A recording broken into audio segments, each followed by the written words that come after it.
alone in my personal life, leaves me alone in my business, just stays the heck out of my affairs.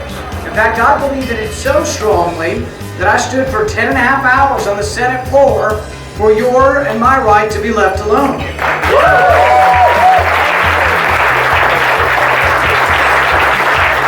you think the colonists would have said, well, that Tea Party thing, that's kind of risky, and we don't have the votes, and my goodness, we just can't stand up because the government might shut down, and we might as well not try, and besides, the British soldiers are saying they're just collecting our papers, they're not looking at them. Think about it. People say, well, they're not violating your rights because they're not reading and looking at your phone records.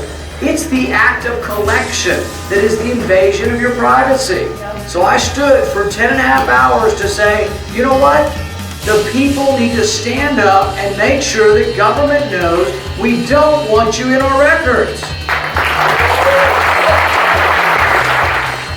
Right now we have a government, though, that is literally run amok.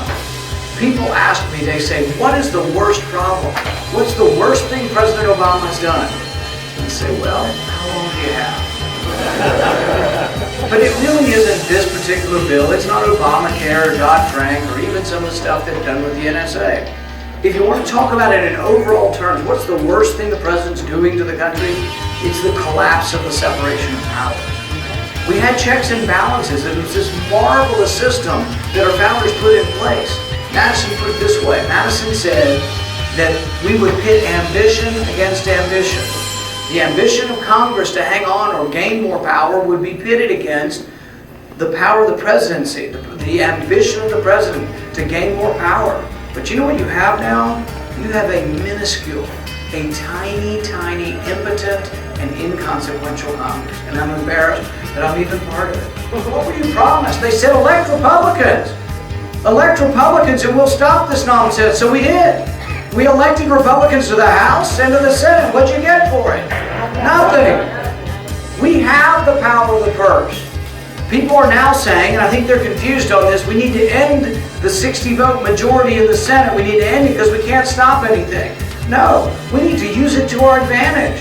Do you know if we would just stand up and say, let's let all spending expire. What does that mean? Just let it all expire. A second later. But once all spending expires, you know what happens?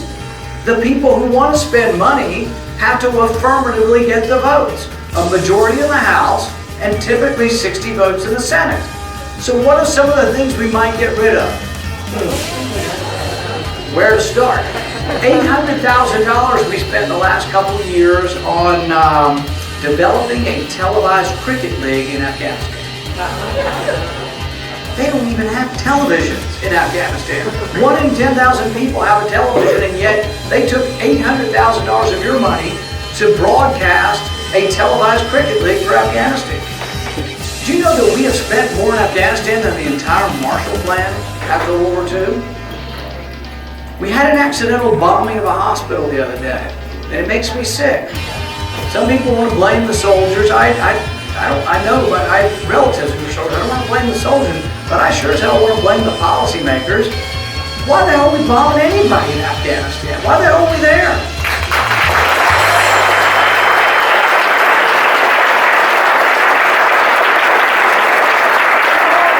We're never going to make government smaller until we wake up and send a message to Republicans and Democrats that it does.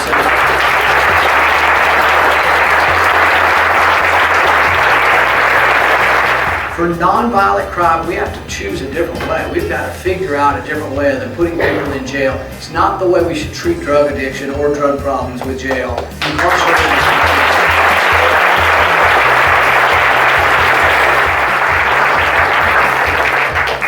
If we want to win again, we have to be a bigger, broader party.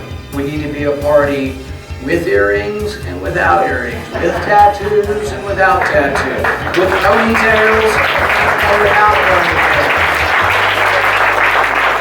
We've got to look like the rest of America. And one of the ways we can look like the rest of America is defending justice for everyone. White, black.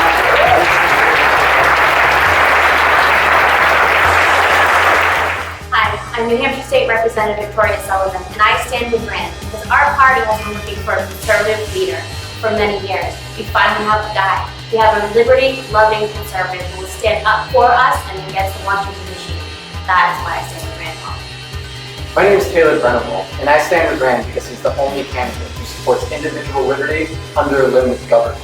He's the only candidate who fights for and defends the principles this country was founded on. I stand with Rand because I believe in the United States Constitution and looking for things that will hold them up. I stand with Rand because government spending is out of control and my generation's future is at stake. I stand with Rand because we need a president who defends the entire bill.